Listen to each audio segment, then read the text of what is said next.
미국이나 유럽 같은 서양에서 생활한 경험이 있는 사람이라면 아주 잘 알 텐데요. 우리나라 사람들의 사고방식과 서양 사람들의 사고방식은 여러 가지로 정말 많은 차이가 있습니다. 가까이에 있는 일본 사람들의 사고방식이나 중국 사람들의 사고방식도 우리나라 사람들의 사고방식과는 적지 않은 차이가 있으니 멀리 떨어져 있는 서양 사람들의 사고방식이야 당연히 더 많은 차이가 있겠죠. 더구나 우리나라 사람들과 서양 사람들은 먹는 거, 잠자는 거에서부터 큰 차이가 있으니까요. 이렇게 사고방식에 많은 차이가 있다 보니 서양 학문을 학생들에게 그대로 가르친다든가 등등으로 우리나라에 그대로 적용하면 절대로 안 됩니다. 전혀 안 맞을 수도 있다 보니 먼저 우리나라에 적용해도 되는지 충분하게 검증한 뒤에 가르치던가 해야죠. 특히 철학 등등의 인문학이나 정신분석학, 심리학 같은 학문들은 더욱 그렇고요. 하지만 서양 문물이 막 밀려 들어오던 예전에는 서양 학문을 우리나라에 그대로 적용해도 되는지 검증할 수 있는 사람이나 능력이 없었습니다. 또 그때는 일제강점기에, 해방에, 6.25 전쟁에 너무 정신이 없다 보니 미처 검증을 해야겠다는 생각조차 하기도 힘들었죠. 이 틈을 이용해서 마르크스 사상처럼 정말 똥같은 철학들까지 무차별 우리나라에 들어왔던 거고요.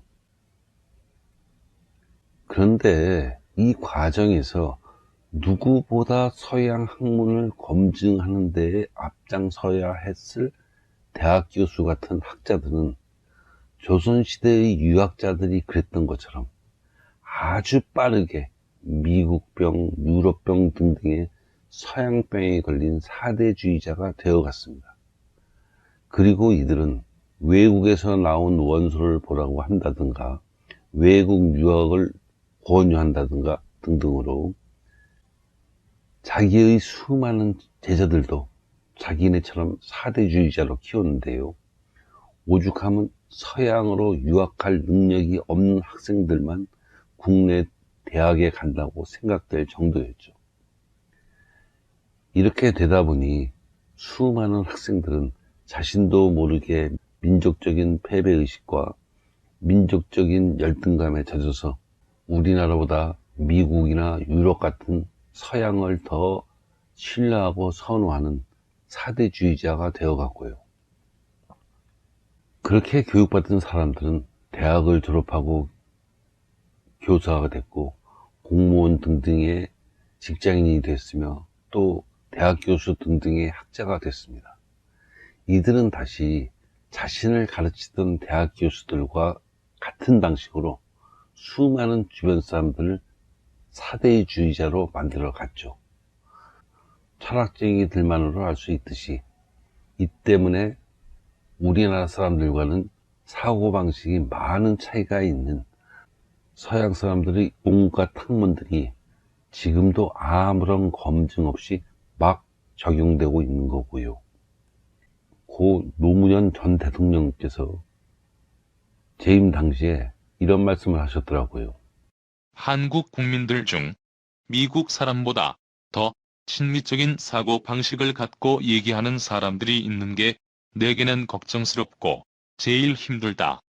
쉽게 말해서 걱정스럽고 힘들 만큼 우리나라에는 미국을 위해서 일하는 미국병 걸린 사대주의자가 정치인 이상자가 많다는 말씀인데요. 이런 게 모두 서양 학문을 충분한 검증도 없이 우리나라 사람들한테 무턱대고 적용한 결과죠. 수십 년 동안 가르쳐서 기껏 미국병 걸린 사대주의자로 만들다니 너무한 거 아닌가요?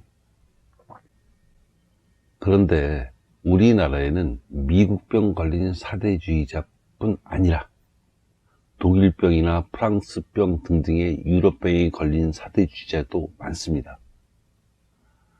친중배미해야 한다고, 즉 미국은 멀리하고 중국과 친해져야 한다고 떠드는 중국병 걸린 사대주의자도 많고요.